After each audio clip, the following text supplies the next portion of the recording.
Bonjour à tous, bienvenue dans l'émission Wealth 3.0, l'émission consacrée à la gestion de patrimoine, aux cryptoactifs et à l'innovation. Aujourd'hui, nous avons le plaisir d'accueillir Oliver Yats, CEO de Aplo. Bonjour. Oliver. Donc les cryptoactifs, on voit que ça se démocratise dans le paysage de l'épargne, notamment en France, guidé un petit peu aussi par la réglementation qui s'est mise en place et qui continue à se mettre en place, notamment au niveau européen avec MiCA. Néanmoins, cette nouvelle classe d'actifs ne fait pas partie vraiment de l'offre des conseillers en investissement financier ou autre, on voit, ou à la marge en tout cas. Et à travers votre activité chez Aplo, quels sont les freins que vous avez pu identifier, justement les freins d'accès à l'investissement en crypto? Il y en a plusieurs. Le premier, déjà, c'est un frein qui est plutôt d'ordre réglementaire. C'est pour certains types de structures d'investissement, typiquement les fonds alternatifs. Ils sont obligés par la loi d'avoir un dépositaire. Typiquement, c'est une banque. Et aujourd'hui, il faut savoir que les dépositaires proposent des offres titres et cash, mais pas crypto. Et donc, en fait, rien que ça, déjà, ça les empêche d'intégrer les cryptos à leur portefeuille. Un deuxième point, c'est des limitations de mandat. Ça touche pareil des structures d'investissement. Dès qu'on va aller sur du family office, par exemple, selon le mandat, ils n'ont pas forcément la possibilité d'acheter directement des crypto-monnaies, d'en avoir dans leur portefeuille.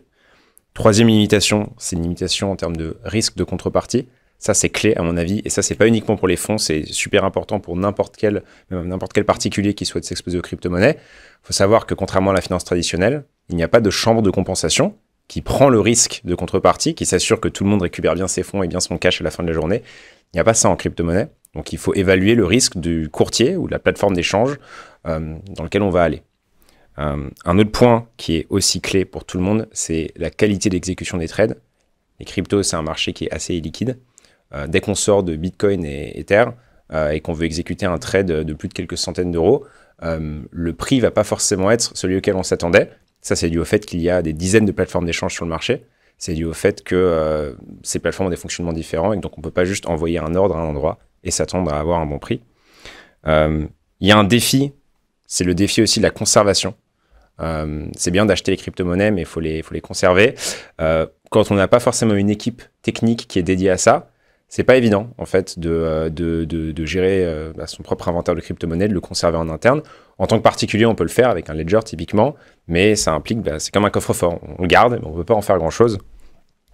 Et donc, en conclusion, d'ailleurs, nous, c'est un point tous ces points-là, c'est des points qu'on aborde chez Aplo. On essaie de les résoudre avec différents outils, notamment la conservation.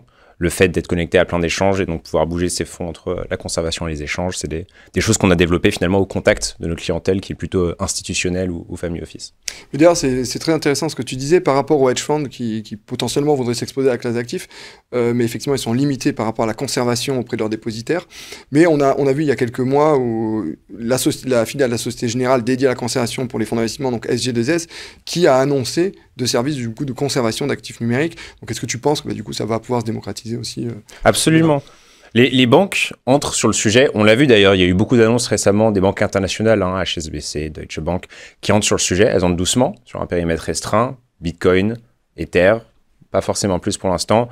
Ça va être sur des clients sélectionnés, triés sur le volet au début. Mais oui, d'ici quelques années, ça va être beaucoup plus accessible. Ça sera plutôt positif du coup pour les flux et la démocratisation de cette classe d'actifs. C'est bon pour l'écosystème, absolument. C'est vrai qu'il existe plusieurs façons de s'exposer à la classe d'actifs. On a des solutions directes, des solutions indirectes. Est-ce que tu peux nous faire un petit panorama des différentes solutions qui sont accessibles aujourd'hui? Bien sûr. Déjà, la façon la plus évidente, c'est l'exposition directe. Donc l'exposition directe, c'est ce qu'on appelle le marché spot. C'est le fait d'acheter la crypto-monnaie en elle-même directement. Aujourd'hui, il faut savoir que c'est relativement facile de le faire. Tant qu'on a l'autorisation, le mandat, il y a des acteurs comme Aplo, comme d'autres, qui permettent d'acheter, de conserver, de sécuriser. C'est plus comme il y a 6 ans, où c'était un peu le parcours du combattant pour s'exposer à plus de 2000 euros sur le Bitcoin. Il y a l'investissement indirect. Donc ça, on va avoir les gestionnaires d'actifs, les hedge funds, les capital risqueurs aussi, les fonds VC, comme on dit. C'est une façon, mais ça, c'est comme sur plein d'autres classes d'actifs, c'est une manière de s'exposer, de faire confiance à quelqu'un qui est qualifié sur le sujet. Il y a également les ETF qui font beaucoup de bruit en ce moment, les Exchange Traded Funds. L'idée, c'est de s'exposer finalement soit une crypto-monnaie, soit un panier de crypto-monnaies, voire même à une stratégie en achetant une simple action.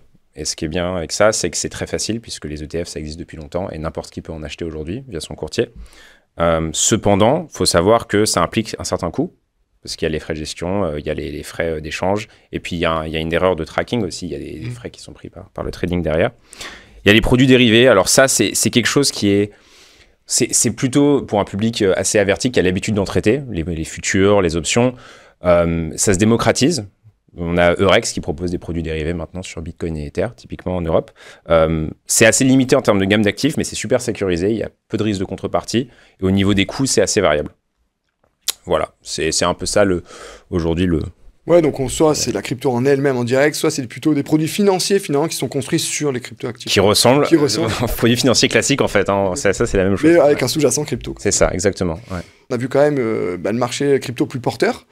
On a observé, est-ce qu'on a pu observer du coup des flux entrants? Parce que ça c'est une vraie question, parce que souvent quand on voit les marchés monter, en général on pense qu'il y a des flux entrants, mais est-ce que c'est vrai par rapport à vous, à ce que vous voyez aujourd'hui sur votre activité, les volumes et du coup les intérêts, est-ce que c'est plutôt des investisseurs particuliers qui sont venus, des institutionnels? Qu'est-ce que vous avez pu voir avec chez Aplo? Il y a plusieurs phénomènes qu'on a observés. Le premier, c'est si on regarde la somme des montants qui sont investis dans des fonds crypto, que ce soit des fonds VC, des hedge funds, etc., contre la somme qui est retirée. Pendant un moment, sur la dernière année en tout cas, on était sur du négatif. Là, on est à nouveau sur du positif, de l'ordre de plusieurs centaines de millions de dollars. Donc ça, déjà, ça indique, ça c'est typiquement des investissements institutionnels ou alors de family office ou de personnes fortunées. Un deuxième indicateur qui, là, concerne tout le monde, que ce soit les particuliers et les instituts, c'est le fait que le volume de crypto-monnaies ont doublé sur le dernier mois. C'est-à-dire que rien que sur Bitcoin, déjà, comparé à 30 jours, aujourd'hui, on est à 30 milliards de dollars de Bitcoin qui sont échangés... pardon, pas de Bitcoin, là, c'est aussi Ether et Solana et les autres qui sont échangés chaque jour sur des plateformes d'échange. Donc, c'est énorme. C'est 2 fois plus, donc, qu'il y a quelques semaines. Voilà, c'est ça. Et donc, on retourne à des niveaux qui n'étaient pas vus depuis plusieurs mois. Il faut savoir que le Bitcoin, il a quasiment doublé en termes de valeur sur les 3 derniers mois. Donc ça déjà, il faut poser le contexte. C'est un moment finalement qui est assez puissant, surtout par rapport à ce qu'on voyait sur la dernière année. Après, ce que nous, on observe au niveau institutionnel, sur la plateforme CME, qui liste des dérivés uniquement pour les acteurs institutionnels, pour la première fois, il y a plus d'activité sur les dérivés Bitcoin que sur Binance, qui est un peu la plateforme de référence pour les particuliers. Donc ça montre qu'il y a un peu un revirement et que les instituts reviennent à la charge aujourd'hui. C'est un regain d'intérêt parce qu'il n'y a qu'eux qui peuvent accéder au CME. Nous, à notre échelle commerciale, on a 2 fois plus de demandes typiquement d'ouverture de compte. Ça s'est matérialisé au niveau. Mais c'est que de l'institutionnel. Nous, on n'a que ce prisme-là, le prisme institutionnel. Et au niveau des banques, je l'ai mentionné tout à l'heure, HSBC, Deutsche Bank, on a mentionné Société Générale. Il y a vraiment énormément de banques, notamment européennes, mais voire même asiatiques aussi, qui avancent sur le sujet, que ce soit la tokenisation ou les actifs numériques. Écoute, merci beaucoup Oliver pour tous ces éclairages. Et je vous donne rendez-vous dans un prochain épisode. À bientôt.